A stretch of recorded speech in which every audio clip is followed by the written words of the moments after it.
filles. Moi, ça fait combien de temps? Papa Pichou, l'activiste, bonsoir. Bonsoir à vous tous. Ça fait combien de temps? Ça fait 3 ans que j'ai dénoncé ces messieurs. Déjà, j'ai commencé à les dénoncer. Pourquoi? J'ai commencé à les dénoncer parce qu'il ne dit rien de clair. C'est un monsieur qui crée la psychose dans les gens pour que lui puisse prendre bénéfice, pour qu'il puisse trouver gain de cause. C'est Bostra là. Bostra Bameko. Mouyibi, Mounene, Mouyibi Bakangiye. Bakangiye na... Bakangiye na Mwasinaye. Ah, Basakana Katena Makambambongo. Il y a des gens qui travaillent dur. Qui travaillent vraiment à la sueur de leur front. Ils ne gagnent pas autant d'argent. Ce n'est pas toi qui viendras voler de l'argent dans les poches des soi-disant bandini et que tu as commencé à mettre cet argent-là à tes propres dépenses. Bostra bakangiet. Bato bostra, oh yeah! Oh yeah! C'est quoi yo wapi nzambi? Omniprésent, omnipotent. Hein? Bostra, omniprésent, papa Raymond. Omniprésent, omnipotent, pasteur. Pasteur balobi, yoka les Parisiens, pe songi. Alobi que oui. Ndenge nini ya mona kaba démon, ayeba ki teke police française ko yako lokotaye le 19 septembre.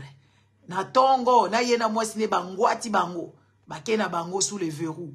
Parce qu'ils ont volé de l'argent, ils ont commencé à dépenser l'argent du contribuable et de Bandimi à leurs propres frais. Ici, on ne blague pas. On ne blague pas avec ces genres de choses. Et ici, on ne blague pas avec les peuples. Parce que c'est comme une autorité morale. La faiblesse de peuple, il est en train de l'utiliser à ses frais. Et Bangwati et Kitoko, on l'a arrêté parce que ce monsieur, il créait des problèmes dans la communauté. Il a pris des femmes seules, mettant des histoires. Il a détruit les mariages. Il a même incriminé les enfants, que des enfants naissant avec des malformations sont des sorciers. Maintenant, on l'a engouata. On l'a mis en prison, n'est-ce pas? Jusque-là, il est quand même sous mandat d'arrêt, le temps de faire des investigations pour savoir que, où est parti cet argent. Bonsoir, papa aimé. Où est parti cet argent? Qu'est-ce qu'il en a fait? Et quand la police arrive chez des gens comme ça, ils vont checker la maison, ils vont faire des vraies investigations, perquisitions, comme il se doit. Ils vont regarder même des slips. Si tu as acheté des slips des marques, ils vont noter. Je vous explique comment est-ce que ce monsieur, c'est un voleur. Il prenait l'argent du pauvre Congolais sans cerveau, les femmes surtout, et les hommes. Oh, Makaboto, comme on l'a, papa, la mission, quand même, dans moi, lucidité, il y a qu'à protéger famille. Les messieurs là, ils prenaient l'argent de Bandimi, les dîmes, les offrandes, les dons et tout ce qui s'ensuit. Basalela est à la fête à Mounene. On lui a fait une grande fête dans le palais à Anvers et à Liège. Ils ont loué, on lui a fait une grande fête. Dernièrement, c'était l'anniversaire de sa femme. Les mêmes Bandimi moutons, ils ont fait encore une fête. Les amis, tout ce que tu fais ici, nous sommes dans une grande prison à ciel ouvert. Tout l'argent que tu fais rentrer ici, même les gens de Chilombo, on les a arrêtés là-bas avec l'argent, on a clôturé leur compte. Même Pépariba ne comprenait pas les gens qui étaient au chômage ici, les rejetés je ne sais pas, de la justice ou je ne sais pas quoi. Ils étaient au chômage, ils avaient, c'est pas 1200 € par mois. Du jour au lendemain, ces gens-là, ils ont commencé à faire rentrer des 100 000, des 50 000 sur leur compte. L'argent, ça ne rentre pas parce qu'il y a des gens qui travaillent durement. Ouais, il y a des gens pour économiser, pour avoir les 100 000. C'est l'économie de toute une vie. Les économies de toute une vie.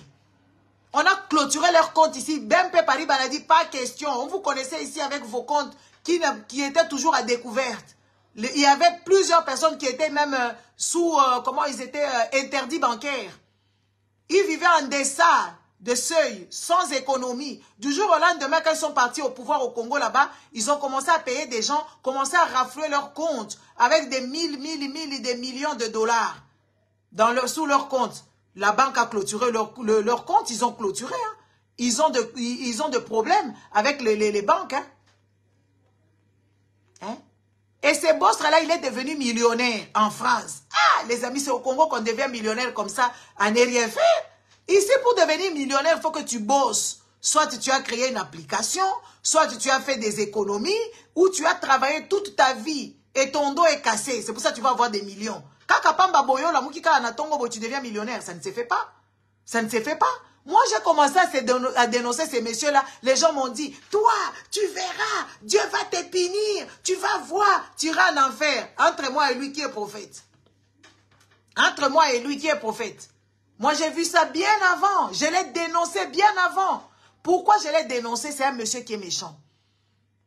Il prenait le temps de Bandimi. Genre, à 5 heures, vous priez. À midi, vous êtes au boulot. Il ne respecte même pas l'heure de repos. Vous priez. À 17 heures, vous priez. À minuit, vous priez encore jusqu'à 2 heures du matin. Quand est-ce que tu as le temps de t'occuper de ta maison? Quand est-ce que tu as le temps de t'occuper de tes enfants?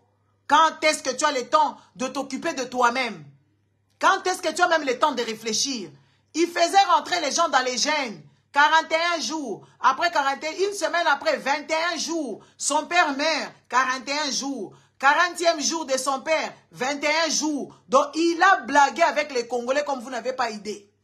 Blagué de chez blagué. Et ces gens, ils avaient peur de dormir la nuit. C'est à minuit qu'ils commencent à vous raconter comment est-ce que les sorciers arrivent, comment est-ce qu'on ensorcelle les gens, comment est-ce que la famille t'en veut, comment est-ce que les amis ne t'aiment pas, et tout ça, tu verras, il y a les démons de ceci et de cela, et patati et patata. Combien de gens, ils ont ruiné leur vie avec ces messieurs-là? Combien? Congolais, ouvrez les yeux. Ziboula misu, fungola mencho Congolais. C'est question de la tête. Même quand tu pries, tu ne dois pas laisser ton cerveau à quelqu'un d'autre de te diriger. Il y a des choses qui ne te concernent pas. Il y a les matières qui ne sont pas convenables dans le siècle présent. Tu ne peux pas rester là-bas en train de crier que Dieu te donne, que Jésus revienne. Si Jésus revenait, est-ce que toi tu es sûr de partir? Toi, si Jésus vient aujourd'hui, tu es sûr qu'il va t'amener? Je ne pense pas qu'il va t'amener. Parce que tu ne combats même pas pour ton pays. Tu es en train de cautionner les bêtises de Chilombo. Tu es en train de cautionner les bêtises de Balouba. Tu ne vas pas y aller parce que les terres. Tu es en train de venir, tu es en train de montrer aux Chinois et les Indo-Pakistanais d'acheter toutes tes terres. C'est toi qui es leur avocat. C'est toi. Tu es en train de cautionner que Chilombo vole, que Chilombo reste encore au pouvoir pour 5 ans pour que le Congo puisse disparaître. Il n'y a que toi qui vois qu'il est mon tombolo. Tu penses que toi, tu iras vraiment au paradis? Tu n'iras pas au paradis. Parce que tu es malhonnête. La plupart des Congolais qui priaient, la plupart des Congolais qui sont dans les églises, si ce monsieur Jésus-là revenait aujourd'hui, il n'ira pas là-bas. Ils vont se retrouver en enfer. Nous, on ira au ciel. Parce que je serai compté parmi les héroïnes, parmi les martyrs. Moi, je serai compté parmi les martyrs. Les martyrs, ils sont reconnus chez les musulmans. Les martyrs, ils sont reconnus aussi chez les catholiques. Prions pour les martyrs. Moi, je serai martyr. Aujourd'hui, vous m'insultez. Aujourd'hui, vous rentrez partout, il ne faut pas rentrer. Aujourd'hui, vous me traitez de tous les noms. Moi, je sais que si ce monsieur Jésus-là revient, il va me donner raison. Et j'irai avec lui. Vous allez rester. Parce que vous cautionnez Chilombo. Parce que vous donnez votre argent à Bostra. Parce que vous cautionnez la bêtise de Marcelo. Marcelo, il n'y a pas longtemps ici. Qu'est-ce qu'il nous avait dit, Marcelo? Qu'il avait sa marque de... Lui, il met ses habits en effigie de lui. Mais donc, Marcelo s'est fait fabriquer ses propres habits. Hein? Marcelo s'est fait fabriquer ses propres habits. Oh, monsieur le comte, bonsoir. N'est-ce pas? Marcelo se fait... yo saka mutaba boulou yeke. Blaise. Somba téléphone tcha numéro bandako foute lango comme ça na fungole la kayo bandako loba. Depuis ko ba bakambwana ngana za awa te po batu baloba na sala ka live ngambo ko na zo loba. Boyo ki kaka soko yo po lingi to so linga batu ebele ba bandako sala ba live, ba bandako sala ba intervention. Awa na Facebook oza kutu na droit atoza na batu mibale okosala kaka live. Boko mape ko sala ba live na bino comme ça to kantre Chilombo oyo to tchae hors état de nuire. Ole ako diembela ka depo ko makambo na chaka téléphone to ko comprendre te pas d'autre kangai. Hein? Les amis, on ne blague pas avec l'argent de la sueur. On ne s'enrichit pas illicitement. On ne s'enrichit pas en désordre. Et en plus, ce qui est grave avec ce monsieur Bostra là, Charles Bomeko Bokechu, comment on est Bokechu? Charles Bokechu. L'état civil, il y a France, Mayebiye Kaza Bokechu. Charles Bokechu. Bamako dit Bostra. Bostra, il prend l'argent de Bandimi, des fidèles moutons, brebis, Hein? Il prend des trucs de mouton. Et après, quand il finit de prendre l'argent du mouton, il va même suivre l'argent du contribuable. Il vous montre qu'il est marié, mais il n'est pas marié légalement. Rendez à César ce qu'il y a à César. C'est ce qu'on vous demande tous les jours. Il n'est pas marié légalement. Lui, il a son adresse. Sa femme a son adresse. Donc, ils vivent en tant qu'un couple qui n'est pas reconnu à l'état civil français. Ils ne sont pas reconnus. Maintenant, qu'est-ce qu'ils font ces gens-là? Ils sont en train de percevoir l'argent et social au Babengi, RMI, RSA. Yoka muyibi ya Congolais. Congolais tika muyibi ya pamba boyeko. Yozo zwambongo ya bandimi. Oza déjà millionnaire. Daki millionnaire na yo wana. Okamacho keko yiba timbongo ya l'État ya social. Bandeko toya kolobate. Oh, biso tokokota enfer. Boko aussi. Papa ikila kamango miyibi. Bakangi bango kuna yoka ba parisien ba beti penza balobi ndenge nini na lingala toke de ko changer ngo na lingala balobi ndenge nini yakanga ka ba soi-disant batu ya mutema ya pelengendu ye amonaki batu ya mbila te bayaki kokanga obeyo na tongo bango nyoso na mwasi na ye balalaki na mbetu toye kukanga bango tomemi bango na parquet tomemi bango na police ndenge nini bango basololaka na nzambe. Nzambe a signalé qui bangote parce que Bosra n'était pas là. Bosra n'était pas là, il était à Kinshasa. Tellement il est cupide, tellement bongo na ye belé tikala ki awa, aye ko zombongo pa zonga Kinshasa. Nzokande état français zako kingi dila ye. Ezako cha kingi dila. Kingi dila munwe. Tu kingi dila. Bazako kingi dila. Kingi dila. Kingi dila. Er kaka Bosra, kaka bobatali kaka Bosra sombi tike pa zonga Kisasa, bangwati Bosra, le 19 septembre, na mbetu ya mwasi na ye mami, bakangi bango bango nyoso mibale, bamemi bango. Motif, escroquerie.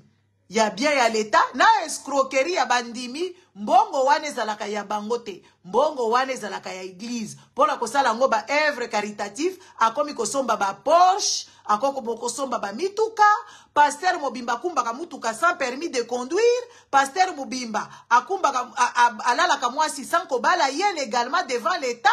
Pasteur Mubimbaza hors norme, déplace bino boke ko pesa confiance na bino, assemblée la kabino, totuna bino totuna, ba mama ba congolaise bolingi buzo ba trop, ba mama congolaise bolingi buzo ba mingi, ozana poto omona ka baninga basi ya ba mindele, ata ba bomi libala, bazala kaka équilibré, akoluka bimana baninga na ye, akende koluka vi na ye, ami pesa nanu na musala, ami sala moi santé financière, na santé corporelle, na santé mentale. Bino, soki kaka libale kufi, oke kokote pa ya Bosra, ye moko abalite, ye moko abandona bana na ye na mwasi na ye kuna, atikala kokima bango kuna soki na Gabon, soki na Togo, soki na Benin, atikala kokima bango, akamati ya ye kozwa bambongo na bino soko sakana nango, aza kokosa bino matin, midi et soir, bino ba Congolais bozondi makaka, biso toko bimisa bino, tôt ou tard, boko pesa ka biso raison. Ngana nazai ko dénoncer Botra, ça fait 3 ans que je dénonce ces messieurs.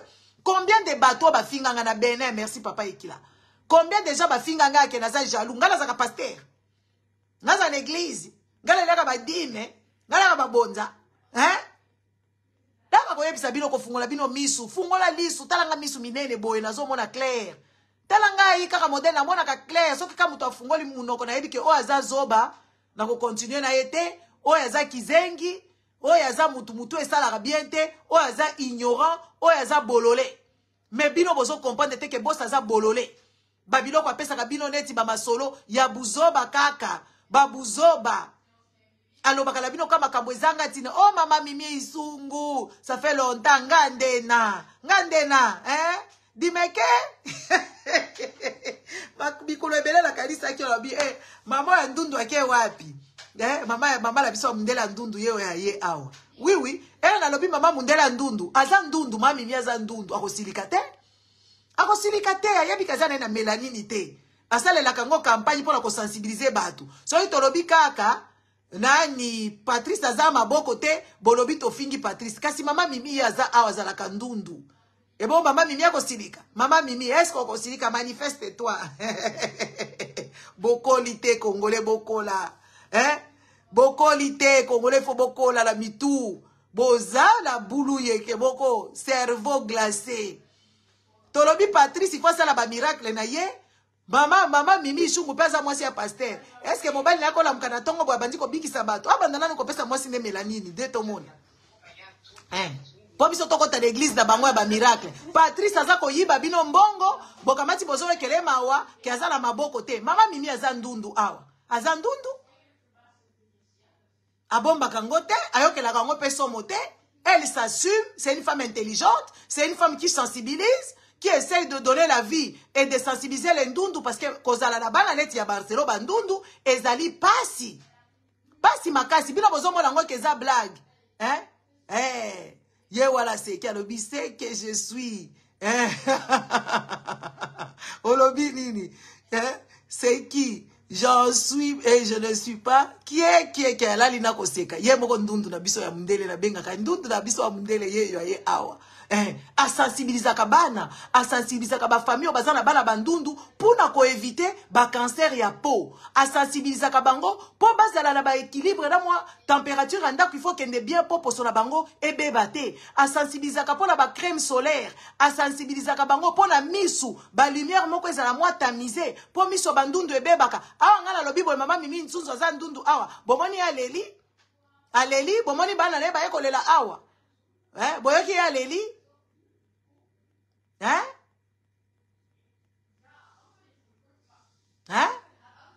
Maman Mimi oleli, kenga la fingi yo. Mais non, eza état na ye. Tomoni mwana moko boy na mwana ki ye, il fallait que se faire soigner na Afrique du Sud, mi tozai ko kufa ye, il fallait ba bimisa mbongo soki papa na zai ko sa na banque. Akenda la Afrique du Sud kuna so na ba hôpital na ndenge nini? Babuki ye misu ango nyonso, baboseli soki ba koto na kati ya misu akomi aveugle. Ye wana bibeli kuna so, nzamba pesi ye vision. Mais nzamba ango pesi ye vision na misu nini? Aza na misu te. Donc ce qui misu ekufi okomi pasteur, okomi kosenga biso bambonga ba Moïse, okomi kosenga biso ba sacrifice ya Moïse. Misu no ekufi yo basali erreur médicale. Mais kende kolanda ba hôpital sud-africain? Kende kolanda ba hôpital sud-africain parce que za erreur médicale ba futa yo bambongo ebele. Ebele ba congolais boza ko vanda boyebi ba loi te. Garçon wana akufi misu, azalaki na misu na ye akokufa ndambo.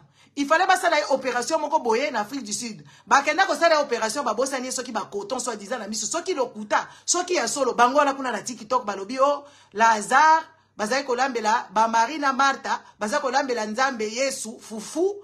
Yango wana vision na yeza ya kolamba Yesu bazai ko lambele fufu yango la Musa ki Lazare, soki bokei na ye akopesa bino misu. Misu esi ekufi ya bimeli biso pasteur.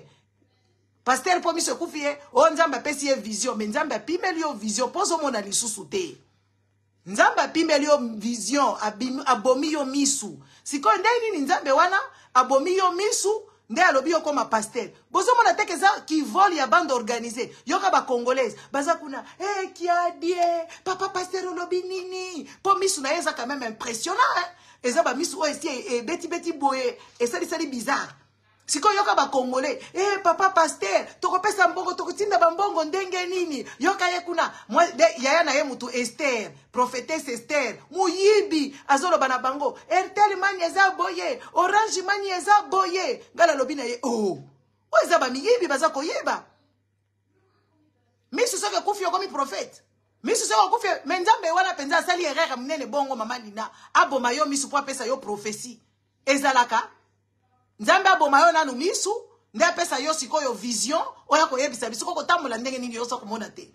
Éducation pe ya ba congolais ezate ke oui, ba lecture ya kotanga na maboko neti ya ba aveugle, ya kopesa bango baton wana na bambua batambisaka bango bato wa Kongo bayebi makambo wana te. Sikoyo vision nini ya ko guider bato na misu wana ekufi ye. Soko lingi mbongo, senga kaka ba congolais bala misu ekufi nga na zana eloko kosala te, na yebi te loko nini akosala. Il faut bimila biso kaka pasteur. Comment Congolais au kondi bakaka ba presser honnête citron? Comment Congolais cause la zoba boy mutu nyonso ya kizengi problème est comme lié, il faut ya koyebisa kaza pasteur. Mais senga kaka na malembe. Okosenga ba papa baza o bakopesa yo, ba pacheli yo ba go fund money, bakoyoke na yo mawa parce que misu na yo ezopesa mawa makasi. Mais koya koyebisa biso te ke nzamba pesi yo vision, nzambe fa bo mayo na no misu po pesa yo vision. Yango na yebisa ka nzambe wana za mayelete. Yama na lobaka nzambe wana za mayelete, donc abomi yo nanu misu po pesa yo vision. Siko yo ko guider biso ndenge nini ozanga misu. Oyebi eta ko tanga te ba livre oyo genre ozotanga. Poko loba pe komi pasi. On dirait ba bouger pe ba neurone. Toloba te. Hein? Congolais bolinga lobisa batu mingi, hein? Miso ekufi yo, yaka kaka ke oui, naza vulnérable, miso ekufi ngai, bo ede ngai. Miso ekufi ngai, bo pesa nga mbongo, me boko bibila biso ke oh akomi pasteur, azomona ba makambu, muyiluvunu, muyibi, escroc. Yango bostra yibi bino ba mbongo awa, asakani na bino. Hein? Bostra yibi bino plus de millions. Oh, kaka belge français bakangi que oui 2 millions. Alors, batunyo so ba moni ke baza lésé pour la makambo bostra, il faut pas se positionner partie civile. Partie civile pour bazongi sa bango bambongo na bango. Si to baza ko tia ba compte, o baza ko pesa virement par virement. Soko landeli makambo no bien ba ko rembourser le mbongo na yo. Bo se porter partie civile, mais Congola ba kana administration te. Congola landela kate. Congolo ko kuta ye. Ngana yakenda église boko boyena yaka na poto awa. Cousine nanga moko amemanga na église na bango. Merci beaucoup pour la étoile. Merci pour la 100 étoiles bo pesi bo tchaka ba nini. Hein? Bo pesa nga ba étoile. Hein? Bo pesa nga ba étoile bo pesa bo kabakate, bo pesa nga ba étoile. Bandeko, cousine nanga meminga na église moko boya ba pasteur mibale moko boya ba mapasa ya muyibi. Tokendaka na église wana na monika ka awa, nzamba za awa te baza ba escroc. Babandaka déjà il y a 20 ans. Ceux qui 22 ans, bazalaka déjà ko sengaka ba mbongo ya kosomba building. Na église wana bandumba nyoso a Bruxelles bazalaka kuna, ba chez couleur nyoso bazalaka kuna, donc ba pesa ba mbongo pos ba somba église ti lelo depuis 20 ans basala kaka appel d'offre. Ba tu ba pesa mbongo a église. Bazalaki mibale, moko azalaki na mukanda, mususu azalaki na mukanda te. Donc bazo utiliser bango nyoso deux pasteurs mayuya. Baza ko utiliser bango moko pasteur passeport moko. Jo mususu kaka boye bangwati moko. Bangwati moko atikala na kisasa mususu atikala boye nde mwana mwasi oyo akosa biso prophétie awa oyo babengi ye Mbuyi Grace Mbuyi Esther Mbuyi koma le nani oyo yemba ka banzembo bocha kombo na nga awa kombo na ye awa Mbuyi moko bo yemba ka banzembo pasteur Kaluji na benga bango Kaluji na Kamulete abala ser moko bo yemba kazako yemba epa ya mwasi ya epa ya Lor Mbongo abala mwana mwasi wana. Mwana mwasi wana ayaka kukosa biso awa kiazalaka vierge Sandra Mbuyi. Alobi ete akosa kana nubiso ke oui yaza iko bimana ba homme marié ekenda ke zongaki. Du coup ayeko se transformer a bosani ki aloba. Sandra Mbuyi toko bimiselo ba video na yo oloba ki ozali ko bimana ba mibali. Ba mibali ya ba homme marié. Biso toko bimisela yo video na yo to yebisa yo ke yo oyaki kokosa. Du coup ayeko yebisa biso ke pasteur wana bala ki est vierge. Comme si biso to vandi wala poto mezira ka ba virginité ya batu, comme si makambo wana ba kokende kosala o magoda etali biso. Miyibi bazozo bino na ba sentiment. Miyibi, Mama Chantal merci, Mama Lina merci. Hein? Miyibi baza kokosa bino yoka bango tala ser Mbuyi wana za kamasoko minene. Soka akeka na église kuna alatika ba robe moko prétentieuse po ala kisaba masoko wana. Yoka pasteur azo prêcher zo tala kama soko en tout cas bandeko. Jour moko ya pas longtemps, il y a peut-être 2 ou 3 ans, na kendaka na église wana. Tokei na biso bulu yeke, to chaka bulu yeke na église. La bonne année moko boy tokei, kaka y a pas longtemps, je pense il y a 3 ans ou 4 ans en arrière. Ngala muninga langa to kendaki to sali nouvelle là chez muninga langa et puis ah, to zo ta merde, to kendeka na église wana to kendeko seka. Bandeko to seka koleka comédie. To komi déjà wana to yebisika na bango, ba le bio bozo le kato to lingi to vanda liboso. Ba kenda ko vanda biso liboso. To kuti pe liboso na to mvuki ba mama ko ba bombela ki place bandeko na ye. To yebisiye. Longola bilongo na biso to vanda. Abangi biso to vandi. To vandi kuna l'église to bandi ko seka Sandra Mbuyi lati robe moko mama pasteur. Tala vulgarité morbide. Alati robe moko boye, tala masoko. Azako bouger kaka boy. Bato alolenge boy nde bato kuna bozo kende bazo se exhiber na kati église. Bazo ko sabino. Jour wana eloko moko intriga kingai, babandi lisusu ko senga mbongo ko somba building. Depuis plus de 22 ans, basenga kambongo ya building. Basomba kaka building. Église wana ezalaka neti transition, kaneti babosa. Bato asika baye, bato akala balongwe, bato asika baye, basaka na requête moko. Okopesa mbongo bango bazako lia. Opesi. Ba pasteur wana ba Sandra Mbuyi bazako kosa bato awa ke babikisaka bato sida. Si bakanga bango l'église, bakenda ko sala bango interview. Bazondima et puis bakomi ko wangana. Merci pour la étoile. babandi ko wanga na ke o biso tolobaki boyete tala modèle bazo mema bino na kokufa tala modèle ba mema bino na kokufa bande ko sida ebikisa makate ba pasteur wala ba tia batu ba komi ko se contaminer awa na ba sida wana parce que congolais ninga komela kisite sida esa la kandenge sida eza soki o développer maladie wana eza na kanango virus wana eza virus ya HIV en anglais babengi HIV wana okoza la porteur sain soko bandi ko développer ba microbe mususu okomi na ba maladie okomi vulnérable ba charge viral na yo ekokita nde okomi ko développer sida soko développer sida parce que eza na ba maladie opportuniste o ekoya kokanga yo kuna na kati sikoyo soki bapesi yo batrithérapie na yo ozomelango bien ekomatisa ba charge viral na yo ekomatisa ba charge virale na yo okokoma sikoyo okomi bien ekokoma bien balobi na yo ke sida esilite sida ekozala ya kosila te mais ekozala ke oui okomi indétectable mais oza porteur sain sikoyo bapasteur wala bayebisa mpe bato botika komela kisi Congolais ozokufa pa manque de connaissances Congolais pesa kanga mawaso natali kanga ezala batu musu natali okabona ko solution te nanko pona boy pona oza bololé ngalo so seka ba bololé te so na vandi place ba bololé okoyoka mungongo na ngate soki okutani na ngana solution te sauf na vedi na sina qualifié so bololé ebele ba Congolais baza bololé bayeba kapé ko expliquer te un pasteur qui n'a pas fait la médecine qui ne lit pas qui ne s'informe pas. Du jour au lendemain, quand il que cancer et nani sida et sili, yo potiki comme la bakisi. Et pourtant, bakisi wana mutuezo memayo, otika la envie. Sikoyo, okokoma sikoyo, ko contamine baninga.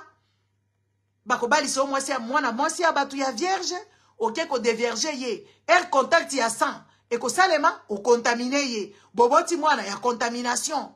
Tala modèle ba passer ba memi bino na kokufa. Yo kayo sali ba offrande. Oh, ba action de grâce. Babiloko na babiloko za kosala. Parce que bakosi yo zoye bate. Bandeko.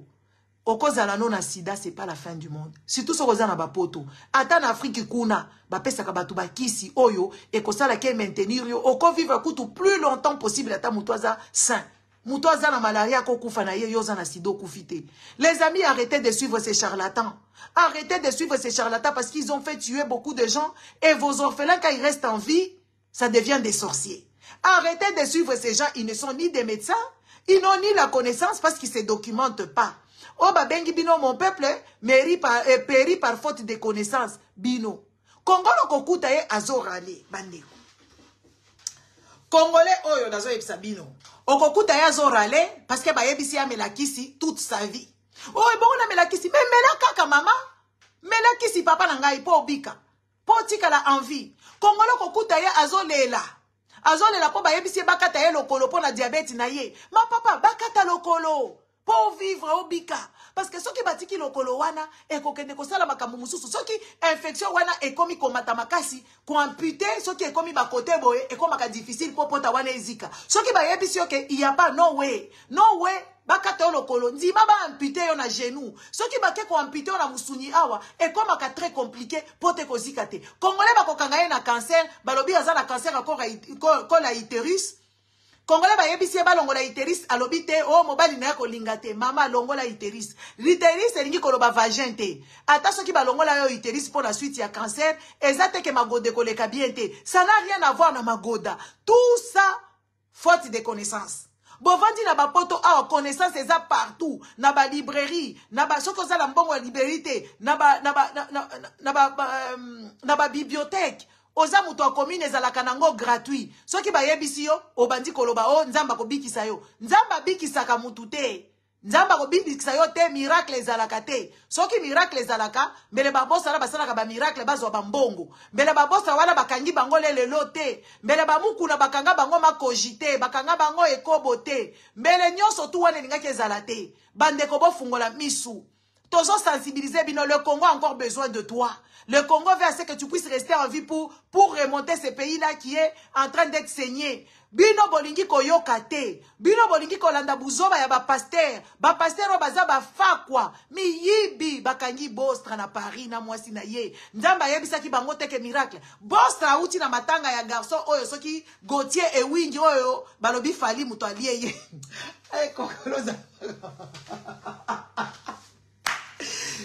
Bauti kuna kolongola mwana mwasi ya batu. Wa balobaki batu a Gautier, balobaki Gautier kolala te. Yango bato a Gautier ake kuna na nzamba lobi balongoli mwasi na ngai. Balongoli alliance pa Bostra. Kangisa ye Gautier alali tabandi na Bostra. Comment ba passer ba koza na ba courage ya lolenge boye? Bandeko, muto bato akufi, oza muto a famille na yete, il faut na nuba vanda na famille, balongola ye soki bututu wana ba régler na nuba famille coutumièrement. Ba régler yango na kati ya coutume. Yo boso uti kaka na muyibi no ya Paris, ya France, okay kaka kolongola mwasi ya batu na cimetière. Longola ye bague, yo bostra longoli, omoni place soki na boloko, po balobaki na Gautier bandeko ba kenda kokunde, Gautier. Gautier wing, ozalaka matata, mutu ali yo kotika yete, Bostra, yo polie Gautier wing.